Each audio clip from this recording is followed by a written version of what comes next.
தமிழ் நேசனின் சிறப்பு செய்தி. மருத்துவர் முதல் அரசியல்வாதி வரை மலேசிய வரலாற்றில் தனி முத்திரை பதித்தவர் டான்ஸ்ரீ டாக்டர் சுப்பிரமணியம். மலேசிய அரசியல் வரலாற்றில் குறிப்பாக இந்திய சமுதாயத்தில் தனக்கென்று தனி இடத்தை பிடித்து சேவை ஆற்றியவர்களில் சுகாதார முன்னாள் அமைச்சர் மற்றும் ம.இ.க தேசிய முன்னாள் தலைவர் டான்ஸ்ரீ டாக்டர் சுப்பிரமணியமும் ஒருவராவார். அமைச்சராகவும் ம.இ.க தலைவராகவும் இருந்தபோது நாடு தழுவிய நிலையில் சமூகம் சார்ந்த நிகழ்வுகள், கலை, இலக்கிய, சமய விழாக்கள் போன்றவற்றில் மலேசிய இந்தியர்களுக்கு விழிப்புணர்வை ஏற்படுத்தியவர். தைப்பிங், கோலாகங்சார், தங்காக், மலாக்கா பொது மருத்துவமனைகளில் தோல் நிபுணத்துவ மருத்துவராக சேவையாற்றியவர். ஆன்மீக துறையில் அதிகமாக அக்கறை காட்டியவர்.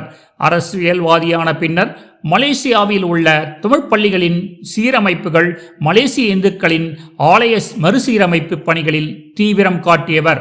டான்ஸ்ரீ டாக்டர் சுப்பிரமணியம் பேராக் மாநிலத்தில் தைப்பிங் நகரில் 1953 ஏப்ரல் 1 KV சதாசிவம் கல்யாணி தம்பதியருக்கு மூத்த புதல்வராக பிறந்தார். இவருக்கு உடன்பிறப்புகள் 4. 1959 பினாங்கில் உள்ள வெஸ்ட் லைன் தொடக்கப் பள்ளியில் தன்னுடைய பள்ளி வாழ்க்கையை தொடங்கினார். பினாங்கு ஃப்ரீ ஸ்கூல் என்னும் ஆங்கில இடைநிலை பள்ளியில் படிப்பை தொடர்ந்தார். 1973 சிங்கப்பூர் மருத்துவ பல்கலைக்கழகத்தில் சேர்ந்து மருத்துவம் பயின்றார். 1978 MBBS பட்டம் பெற்றார். பின்னர் பிரித்தானிய அயர்லாந்தில் உள்ள அரச மருத்துவக் கல்லூரியில் MRCP member of royal college of physician என்னும் மருத்துவக் கல்லூரியில் முதுகலை பட்டம் பெற்றார். தொடர்ந்து இங்கிலாந்தில் படித்து தோல் மருத்துவ நிபுணத்துவ பட்டமும் பெற்றார். புவான்ஸ்ரீ டாக்டர் உமாதேவியை வாழ்க்கை துணைவியாக பெற்ற இவருக்கு 3 பிள்ளைகள் உள்ளனர். 1995 மலாக்கா ஊஜோங் பாசிர் கிளையின் தலைவர் பொறுப்பை ஏற்று தன்னை ம.இ.கவில் இணைத்து கொண்டார். 2004 பொதுத் தேர்தலில் சிகாமட் நாடாளுமன்ற தொகுதியில் முதன்முறையாக போட்டியிட்டு வெற்றி பெற்றார். பின்னர் வீடமைப்பு ஊராட்சித்துறை அமைச்சின் நாடாளுமன்ற செயலாளராக பொறுப்பேற்றார். 2006 நடைபெற்ற ம.இ.க தேசிய பேராளர் மாநாட்டில் மத்திய செயலவை உறுப்பினராக தேர்வு செய்யப்பட்டார். 2006 இருந்து 2009 செப்டம்பர் வரையில் ம.இ.க தேசிய பொதுச் செயலாளராகவும் பதவி வகித்தார். மீண்டும் 2008 பொதுத் தேர்தலில் சிகாமட் தொகுதியில் வெற்றி பெற்று மனிதவள அமைச்சராக நியமனம் பெற்றார். 2009 செப்டம்பர் 12 நடைபெற்ற ம.இ.க தேசிய பேராளர் மாநாட்டில் 3 உதவித் தலைவர்களில் ஒருவராக முதல் நிலையில் தேர்ந்தெடுக்கப்பட்டார். 2010 டிசம்பரில் ம.இ.க தேசிய துணைத் தலைவராகவும் 2015 ம.இ.க தேசிய தலைவராகவும் பதவியேற்றார். பிரதமர் டத்தோஸ்ரீ நஜீப் துன் ரசாக் தலைமையில் இந்திய சமுதாயத்தின் எதிர்பார்ப்புகளை கருத்தில் கொண்டு அமைச்சரவையின் இந்தியர்களுக்கான சிறப்பு குழு உருவாக்கம் காண இவர் பாடுபட்டார். குறிப்பாக இந்தியர்கள் எதிர்நோக்கும் பிரச்சனைகளுக்கு தீர்வு கண்டு அவர்களின் வளமான வாழ்வுக்கு உதவுவதில் அந்த சிறப்பு அமலாக்க பிரிவு அக்கறை காட்டியது. நாடற்ற இந்தியர்களின் குடியுரிமை பிரச்சனை, தமிழ் பள்ளிகளுக்கு கோடிக்கணக்கில் மானியம், ஆலய வளர்ச்சிகளுக்கு நிதியுதவி, உயர்கல்வி கூடங்களில் இந்திய மாணவர்களுக்கு அதிக இடங்களை பெற்றுத் தருவதில் இவர் வெற்றி பெற்றார். ம.இ.க தேசிய தலைவர் பதவியில் இருந்து விலகிக் கொண்ட பின்னர் முழு நேரமாக மருத்துவ துறையில் ஈடுபட்டிருக்கும் இவரின் அளப்பரிய சேவைகளை பாராட்டும் வகையில் அண்மையில் மாட்சியை தாங்கிய மாமன்னர் பிறந்த நாளில் டான்ஸ்ரீ என்னும் உயரிய விருது வழங்கி சிறப்பிக்கப்பட்டது. சிலாங்கூர் செத்தியா இன்சான் சமூக நல மேம்பாட்டுக் கழக தலைவர் சுகுமாரன் மற்றும் SKKS நிறுவனத்தின் தலைவர் டத்தோ கலைச்செல்வன் தலைமையில் நடைபெற்ற பாராட்டு விழாவில் டான்ஸ்ரீ சுப்பிரமணியத்திற்கு சிறப்பு செய்யப்பட்டது. இந்த பாராட்டு விழாவில் கலந்து கொண்ட முன்னாள் பிரதமர் டத்தோஸ்ரீ நஜீப் வாழ்த்துரை வழங்கி டான்ஸ்ரீ சுப்பிரமணியத்தின் சேவைகளை வெகுவாக பாராட்டினார் என்பது குறிப்பிடத்தக்கது.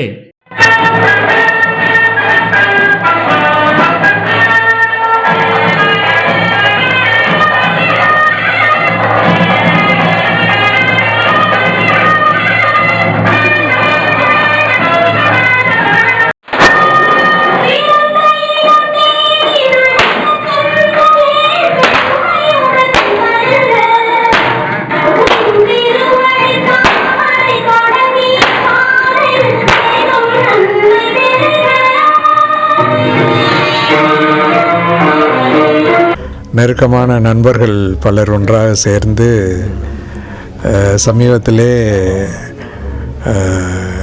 நாட்டின் பேரரசரின் ஆசையோடு எனக்கு இந்த PSM என்ற விருது கொடுத்தமைக்கு பாராட்டு விழா நடத்துகின்றார்கள். இதில் இது ரொம்ப முக்கியமான என்னென்னா, இது ஒரு அரசியல் இல்லாத ஒரு நிகழ்வு. பொது இயக்கங்களை சார்ந்தவர்களும் நெருக்கமான நண்பர்களும் பிஸ்னஸ் துறையில் இருக்கக்கூடியவர்களும் ஒன்றாக சேர்ந்து நடத்தக்கூடிய ஒரு நிகழ்ச்சி. இந்த பதவியில் இருக்கும் பொழுது நமக்கு கிடைத்த சில அங்கீகாரங்களும் இப்போ அந்த அடிப்படையில் இப்போ கிடைக்கக்கூடிய அங்கீகாரத்தையும் மதித்து நட்பின் அடிப்படையிலும் அன்பின் அடிப்படையிலும் பாராட்ட வேண்டும் என்று அவர்கள் ஏற்பாடு செய்திருக்கின்றார்கள். அதற்கு நிச்சயமாக என் முழுமையான மனம் நிறைந்த நன்றியை அவர்களுக்கு கூறிக்கொள்ள நான் கடமைப்பட்டிருக்கின்றேன். பொது வாழ்க்கையில் இருக்கக்கூடிய எங்களுக்கு இந்த மாதிரி அங்கீகாரம் கிடைப்பது தனிப்பட்ட ஒரு மனிதனுக்கு கிடைத்த ஒரு அங்கீகாரம் இல்லை. ஏனென்றால் நாங்கள் வகிக்கக்கூடிய பதவியின் அடிப்படையிலும் எடுத்திருக்கக்கூடிய பொறுப்பின் அடிப்படையிலும் அந்த பொறுப்புகளை நாம் நடத்தும் பொழுது அதன் வழியாக செய்த காரியங்களுக்கு தான் இந்த அங்கீகாரம். அப்படி பார்த்தோம்னா இது ஒட்டுமொத்த என்னை சார்ந்து இருக்கக்கூடிய எல்லோருடைய உழைப்பு தான் இதுக்கு காரணம். உதாரணமாக கட்சியில் இருக்கும்போது கட்சியை சார்ந்த மற்ற நண்பர்களுடைய உழைப்பும் கட்சியோடைய வலுப்படுத்துவதற்காக அவர்கள் செய்த தொண்டும், அதே நேரத்தில் அமைச்சராக இருக்கும் பொழுது அமைச்சில் இருக்கக்கூடிய என்னுடைய அதிகாரிகளும் என்னை சுற்றி இருக்கக்கூடியவரும் அவர்களுடைய ஒத்துழைப்பும் உழைப்பும், அதே நேரத்தில் சமுதாயத்தில் இருக்கக்கூடிய பலரை நெருக்கி அவர்களுக்கு உதவக்கூடிய வாய்ப்பு கொடுத்து நான் பதவி செய்யும் பொழுது அவர்களுடைய நட்பும் உதவியும் இதெல்லாம் சேர்ந்து தான் இது கிடைக்கிது. ஆகையினாலே இதை தனிப்பட்ட முறையில் எனக்கு கிடைத்த ஒரு அங்கீகாரமாக நான் கருதவில்லை. ஒட்டுமொத்தம் இந்த என்னை சுற்றி இருக்கக்கூடிய எல்லோருடைய கிடைத்த ஒரு அங்கீகாரம் என்று தான் கூறுகின்றேன். அதற்கு மதிப்புக்குரிய பேரரசர் அவர்களுக்கும் நாட்டின் பிரதமர் அவர்களுக்கும் என்னுடைய முன்மொழிப்பை அங்கீகரித்த ம.இ.க தலைமைத்துவத்துக்கும் நான் நன்றி குறிப்பிட விரும்புகின்றேன். இது நிச்சயமாக நம் தொடர்ந்து சமுதாயத்திலே இன்னும் பல நம் இருக்கக்கூடிய நிலையிலிருந்து செய்யக்கூடிய வாய்ப்பை உருவாக்கும். நிச்சயமாக அந்த எந்த நிலையில் நான் இருக்கின்றனோ அந்த நிலையின் அடிப்படையில் முடிஞ்ச அளவில் சமுதாயத்துக்கு தொடர்ந்து தொண்டாடக்கூடிய வாய்ப்பை அது வழங்கும். The biggest surprise of tonight, in fact sometimes it was a surprise to the limit of being shocking, was the arrival of my former boss, Datuk Sri Najib, to this function. And I must confess, I did not have any clue that he was going to attend this function. And that is the truth till he came to this table. And I must congratulate the organizers for having successfully concealed this from me. There are a lot of police officers here today. I don't know whether they knew about it. But so successfully concealed. Anyway, I think it's the most pleasant surprise for me in this function. Why? If I am receiving this, when I receive this award from His Excellency the King, 90% of the reason for this is Datuk Sri Najib. 10% is because I was following him. So that is why, and I mean that. Sir, there's a lot of Indian leaders here today.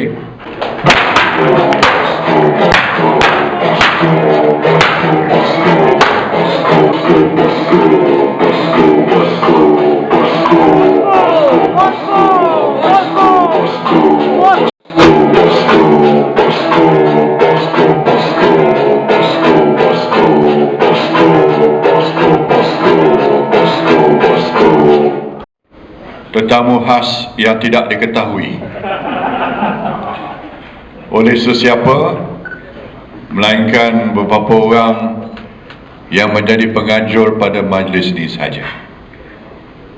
Bila saya masuk dalam dewan tadi, saya nampak muka Tan Sri Subramaniam memang in shock bila setiba saya, tapi saya rasa in shock, it was a pleasant shock, not unpleasant shock.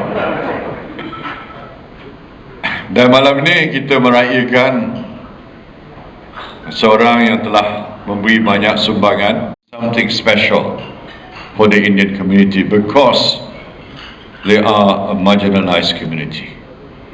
And if you don't do the positive intervention, then the Indian community will be left behind and they will be victims, so to speak, of history and not because of their own fault. We did many things I don't want to repeat, but I can assure you what Tan Sri Subramanian said is all true. And I did say those words, that we didn't do enough for the Indian community and I wanted to do more, because we need to build a Malaysian society that's fair, Malaysian society that's more equitable, and a more caring society that we take care of for all communities. And that was my vision for Malaysia. And it was working, and we're delivering. Unfortunately for the lies, the false promises of the PH leaders, we lost election. And the 22 months they were in power, despite the fact they claim they have more Indians in the government, but they didn't do anywhere near as much as BN did for the Indian community. And I think this is true. I've been to many places, speaking to many people. Being Bosku has a great advantage because they feel more at ease talking to me as Bosku. And it's right that to say that Bosku is sahabatku, actually. It's not to be translated in literal sense. Bosku means sahabatku, my friend. And because of the persona of Bosku, they see me as the real person, the real Najib, and not Najib as a Prime Minister. And I do enjoy going down to the ground as ordinary Malaysian, going to have food at a banana leaf restaurant, for example. It's something that I enjoy, or enjoying fish head curry. And this is something which I couldn't do as Prime Minister because of the dictates of that position. Now that I'm an ordinary person, when I go down to the ground, I feel connected with the Malaysian people. I feel that I understand more the Malaysian people. Return of Barisan Nasional, hopefully in the coming election, back to Putrajaya. We've won a Barisan government that's a pure Barisan Nasional government. We cannot have a government that's a hybrid kind of government today. That doesn't lend to a strong and stable government. We need stability and we need competency as well. We need people who know how to manage this country, not people who only talk. I always say talk is cheap, but you must have a government that is able to deliver, and we delivered. Let me share with you some of the things that we did, especially for the Indian community.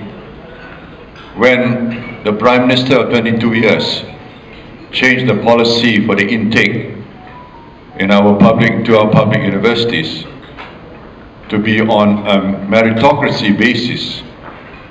The result was that the intake of Indians dropped from about 7% to 3%.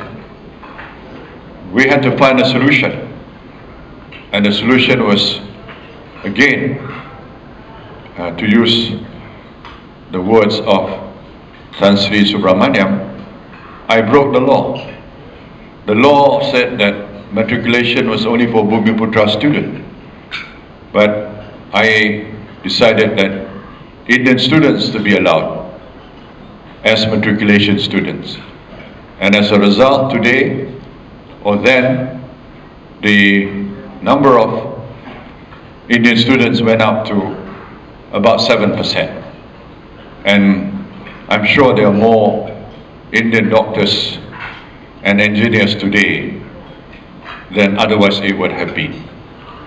And I think that's some small example, but it's significant, because if you want to transform a community, especially from the genesis of the Indian community, many people, sometimes when I walk around, I went to one Indian restaurant in Klang last year, and the owner told me that because of the policy of giving loans to Indian entrepreneurs through Tekun, the 50,000 that was approved for him, now he's a proud owner of 3 restaurants, 3 outlets.